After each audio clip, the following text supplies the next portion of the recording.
नमस्कार साथियों, मैं हूं आपका भाई आशुतोष यादव और आप देख रहे हैं अपना YouTube channel the career city. तो साथियों, आज के क्लास में हम लोग पढ़ेंगे भारतीय संविधान। आप लोग हेडिंग डाल लीजिएगा भारतीय संविधान। और आज के इस क्लास में हम लोग समझेंगे कि भाग क्या होता है, अनुच्छेद क्या होता है और अनुसूचियां क्या होती हैं। ठीक है, तो आप लोग हेडिंग डालिएगा भारतीय संविधान। तो भारतीय संविधान जो है भाग और अनुच्छेद और अनुसूचियों से मिलकर के बना है। अब आप लोग सोच रहे होंगे कि इन सब से मिलकर के बनाने की क्या जरूरत थी, भाग अनुच्छेद अनुसूचियां इन सबको क्यों बनाया गया है। इन सबको इसलिए बनाया गया है हमारे संविधान में, क्योंकि हमारा संविधान इतना बड़ा है, इतना मोटा सा है। तो यदि हम उसमें सभी बातों को एक कहानी की तरह लिख देते तो फिर बाद में कौन सी बात कहाँ लिखी गई है, कौन सी बात किस जगह लिखी गई है, तो इसको ढूंढने में बहुत दिक्कत होता है। बस इसी दिक्कत को सॉल्व करने के लिए ही हमारे संविधान को भाग अनुच्छेद और अनुसूचियों में बांटा गया है। ठीक है, जब हमारा संविधान बनकर के तैयार हुआ था उस समय हमारे संविधान में 22 भाग, 395 अनुच्छेद और 8 अनुसूचियां थी। ठीक है, यदि वर्तमान में देखा जाए तो भाग की संख्या 22 से बढ़ करके 25 हो गई है, जबकि अनुच्छेद की संख्या 395 से बढ़ करके लगभग 400 से भी ज्यादा हो गई है। ठीक है, अनुसूचियों की संख्या 8 से बढ़ करके 12 हो गई है। वर्तमान में देखा जाए तो 25 भाग हैं हमारे संविधान में और 450 से ज्यादा अनुच्छेद हैं और 12 अनुसूचियां हैं। अब हम ये देख लेते हैं कि भाग क्या होता है, भाग का मतलब क्या है। ठीक है, पहले भाग को देख लेते हैं, उसके बाद अनुच्छेद को देखेंगे, उसके बाद हम ये समझेंगे कि अनुसूची क्या होती है। ठीक है, तो भाग भाग का मतलब लेसन से होता है। जैसे आप लोग पुराने कक्षाओं में पढ़ते होंगे तो वहां पे पाठ होता था। पाठ एक का कुछ नाम था। जैसे मान लीजिए पाठ एक का नाम हो गया चिड़िया रानी, पाठ दो हुआ करता था, पाठ दो का नाम हो गया ईदगाह। लेकिन जब आप थोड़ा बड़े क्लास में होंगे, 8वीं 9वीं क्लास में, तो वहां पर इसको इकाई के नाम से जाना जाता था।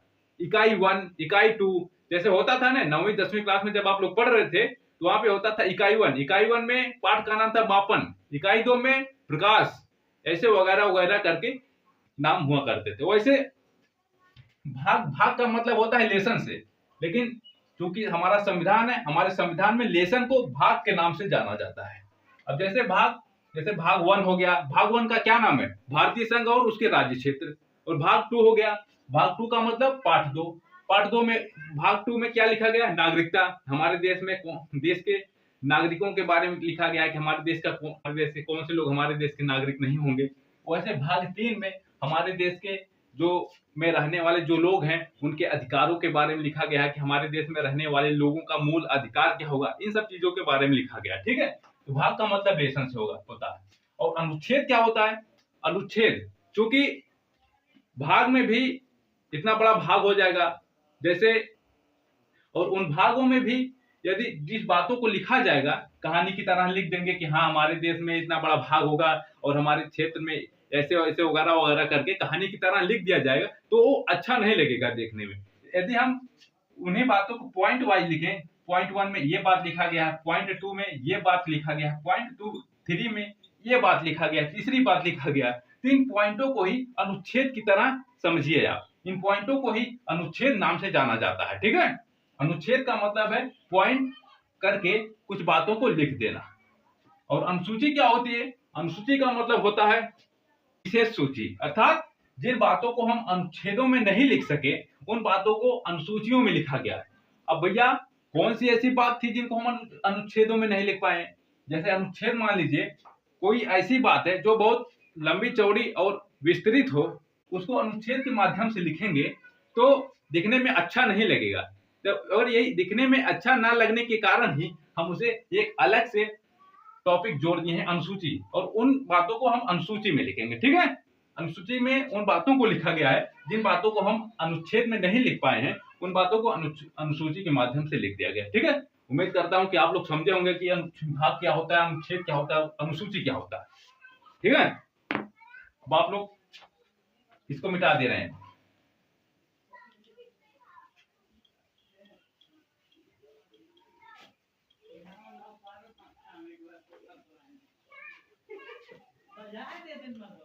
अब हम लोग एक बात और लिख लीजिएगा कि हमारे संविधान को हाथों से किसने लिखा। हमारे संविधान को,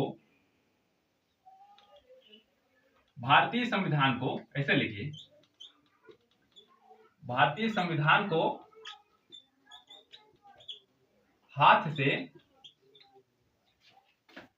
प्रेम बिहारी नारायण जादा ने लिखा। प्रेम बिहारी नारायण जादा ने लिखा, नारायण जादा। और इन्होंने हमारे पूरे संविधान को 6 महीने में लिख करके तैयार कर दिया गया।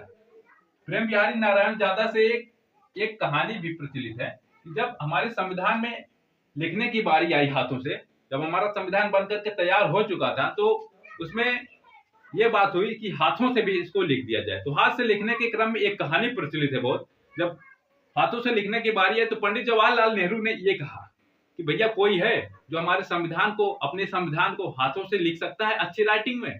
तो उसमें से एक व्यक्ति थे प्रेम बिहारी नारायण जादा। इन्होंने आगे निकल करके आते हैं और बोलते हैं भैया हम लिखेंगे संविधान।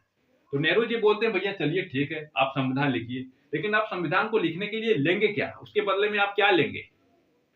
तो इन्होंने कहा भैया हम संविधान को लिखने के बदले में कुछ नहीं लेंगे, बस आप हमारा नाम संविधान के प्रत्येक पन्ने पर लिखवा दीजिए। तो पंडित जवाहरलाल नेहरू ने सोचा कि यार ये क्या बात कर रहे हो आप, कि आपका नाम कैसे संविधान के हर पन्ने पे लिखा जा सकता है, इसमें तो हमारा भी नाम नहीं लिखा जा सकता, महात्मा गांधी का भी नाम नहीं लिखा जा सकता, आपका नाम कैसे लिख दिया जाएगा। तो इन्होंने कहा नहीं, जब तक आप हमारा नाम नहीं लिखेंगे तब तक हम अपने हाथ से संविधान को लिखेंगे ही नहीं। तब ऐसे कंट्रोवर्सी चलता रहा। बाद में धीरे धीरे पंडित जवाहरलाल नेहरू ने यह कह दिया कि चलिए आपके पूरे नाम को तो नहीं हम लिख सकते संविधान के हाथ पन्ने पर, लेकिन आपका जो पहला, आपके नाम के जो पहला अक्षर है प्रेम को हम संविधान के हर पन्ने पर लिखवा देंगे। इसलिए आप कभी भी देखिएगा जो हमारा ओरिजिनल संविधान है उसके प्रत्येक पन्ने पर प्रेम नाम लिखा रहता है। प्रेम का मतलब कुछ प्रेम भाव वाला प्रेम नहीं है, वो प्रेम बिहारी नारायण जादा की पहले नाम का जो शब्द है प्रेम, वही प्रेम है। ठीक है। अब एक बात और हम लोग समझ लेते हैं कि हमारा जो संविधान है उस पर जो डेकोरेशन किया गया, मेकअप कहना गलत बात होगा थोड़ा सा, मतलब जो हमारे संविधान पर सजावटी का काम हुआ है उसको किसने किया है। ठीक है। जो हमारे संविधान पर चित्रकारी सजावट का काम किया उसको नंदलाल घोष ने किया है। संविधान पर चित्रकारी, तो संविधान पर चित्रकारी या संविधान पर सजावट जो है, सजावट का काम किसने किया, इनका नाम है नंदलाल घोष। नंदलाल घोष ने ही संविधान पर सजावट की चित्रकारी की है, नंदलाल घोष। कभी भी आप देखिएगा जो संविधान है हमारा उस पर जो अच्छे अच्छे चित्र बने होंगे उनको इन्होंने ही बनाया है।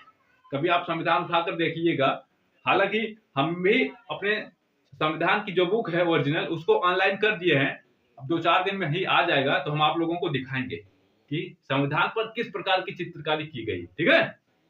संविधान पर जो सजावट का काम किया नंदलाल घोष ने किया है। ठीक है। उम्मीद करता हूं आप लोग बात समझे होंगे। और अब कल से हम लोग पढ़ेंगे आर्टिकल 1 भाग 1 से हम लोग कल से भाग 1 से शुरुआत करेंगे संविधान की। ठीक है। बहुत बहुत धन्यवाद आप लोगों को। फिर से मिलते हैं कल के वीडियो में।